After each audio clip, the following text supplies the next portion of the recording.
Hello dear students, in this lesson I'm going to talking about parallelograms. The first part of this lesson I'm going to talking about the properties of parallelogram. The first property is in a parallelogram opposite sides are congruent. It means opposite sides has the same measure. So we can say AB congruent to DC.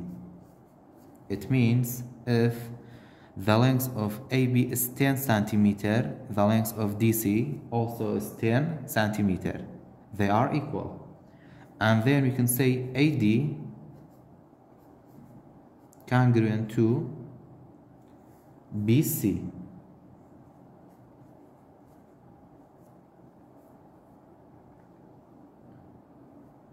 So the sides are line segment. We have to write line segment. After that, the second property for parallelogram, in a parallelogram opposite angles are congruent. Opposite angles are congruent. It means this angle B is congruent to angle D. They have the same measure, so we have to write angle B is congruent to angle D, and then we can say angle A is congruent to C. The opposite angles are congruent. The third properties for a parallelogram, in a parallelogram two consecutive angles are supplementary. It means واتعودوا أنجلي كالدواية كودين هردو كان supplementary واتعودوا أنجلي لدواية كوين إما كوام كينوا هردو كان بيكوا همیشه 180 من بودرسي واتع supplementary like that. Angle A plus angle B equal to 180, and then angle B plus angle C again equal to 180, and angle C plus angle D equal to 180, and angle D plus angle A equal to 180. After that, the fourth property of a parallelogram, in a parallelogram diagonals bisect each other. It means these two diagonals bisect each other at a point. For example, this point, the name for this point is M. So these two diagonals are bisect each other. It means AM equal to MC. AM, the line segment of AM is congruent to MC, and we can say MD, the line segment of MD is congruent to MB.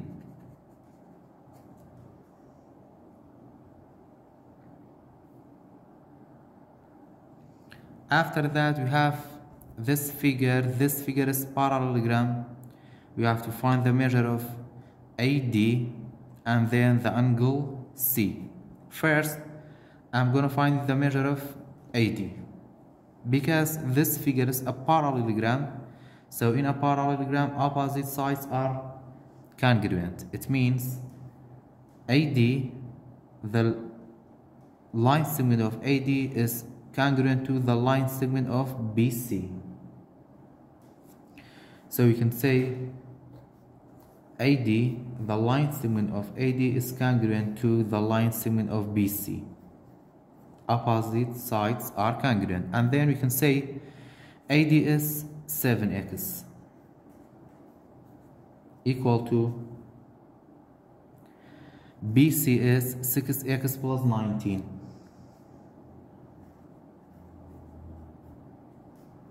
After that, we have this equation. We have to find the value for x.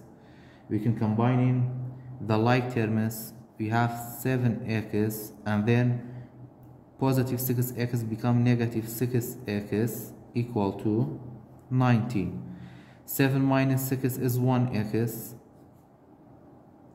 equal to 19. So the value for x is 19. After that, for finding the length of AD is 7x. AD equal to 7x, and the value for x is 19. We have to write 19 instead of this x. So you have 7 times 19. 7 times 19 equal to 133. So the length of AD is 133. After that, I'm gonna find the measure of angle C. The measure of angle C. And then we have the measure of angle D by expression is 10y minus 1, and the measure of angle C is 6y plus 18. Because this figure is a parallelogram, two consecutive angles are supplementary. It means the measure of angle C plus the measure of angle D equal to 180. After that, the measure of angle C we have by expression. We have 6y plus 5 plus the measure of angle D is 10y minus 1.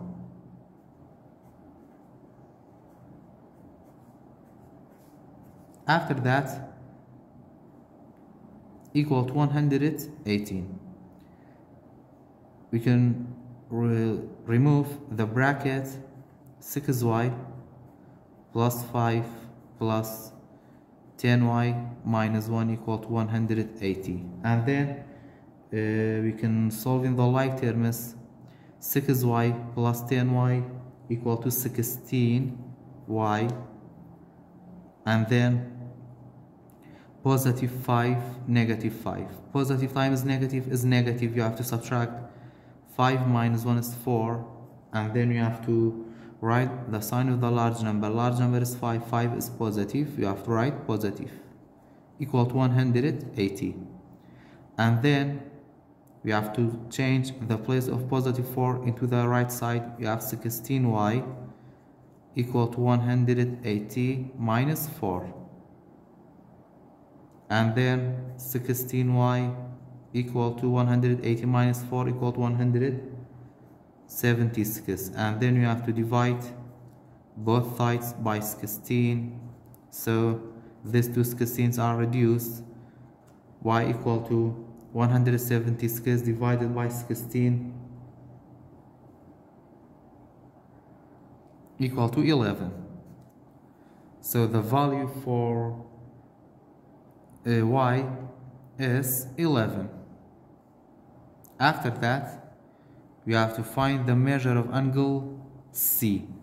The measure of angle C equal to 6y plus 5. 6y plus 5. So we have to write 11 instead of y. 6 times 11 plus 5. 6 times 11 equal to 66 plus 5. 66 plus 5 equal to 71. So the measure of angle C equal to 71 degree. After that, we have this example. We have this figure. In this figure, we have some information. G-8, J-N and JKLM are parallelogram. It means these two figures are two parallelograms. We have to prove that the angle of G is congruent with the angle of L. Because of G-H, J-N and JKLM are parallelogram, so the opposite sides and the opposite angles are congruent in parallelogram. So we can say the angle of HGN is G, is angle G, and the angle of Jn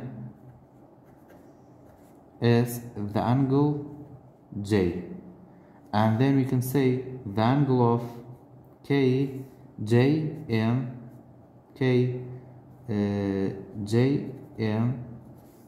KJM is the angle J,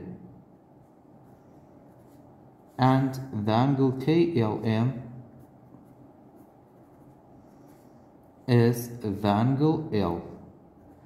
And then, because these two shapes are parallelogram, so the opposite angles are congruent. So angle G is congruent to J, angle G is congruent to J, and angle J is congruent to angle L. So angle J is congruent to G, congruent to J, and J congruent to L. So we can say the angle G is congruent to the angle L. After that, we have this figure. For this figure, we have some information. PSTV is a parallelogram. PSTV is a parallelogram, and PQ is equal to RQ.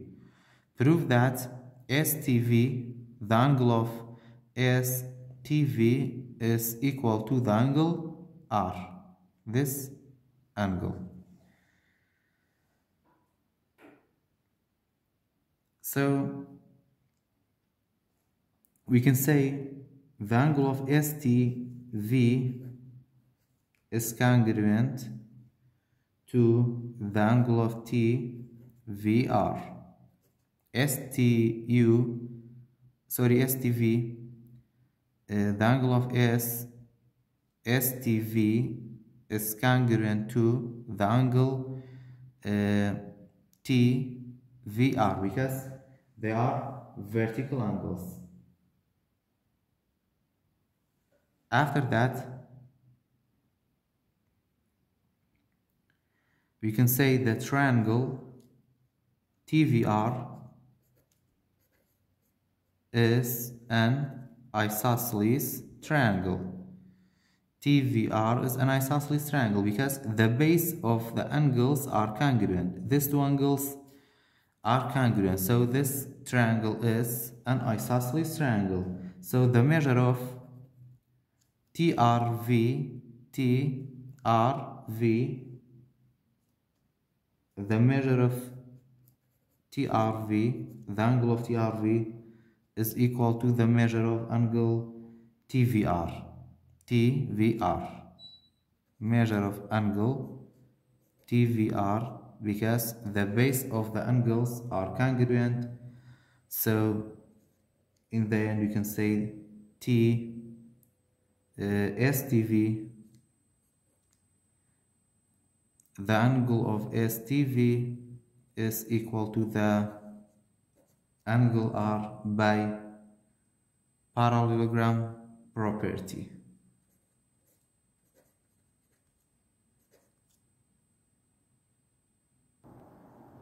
After that, we have this figure, and we have some information about this figure.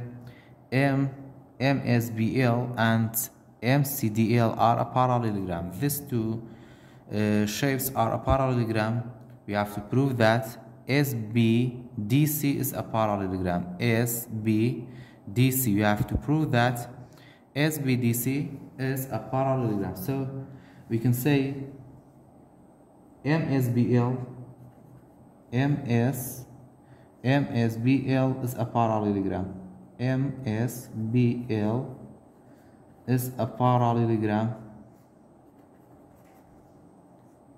So SB or BS is parallel to ML or LM. And then the opposite sides are parallel and congruent. So BS is congruent to LM. After that, the second parallelogram MCDL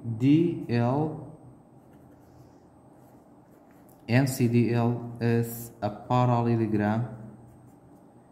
So ML is parallel to CD, and in the same times ML is congruent to CD.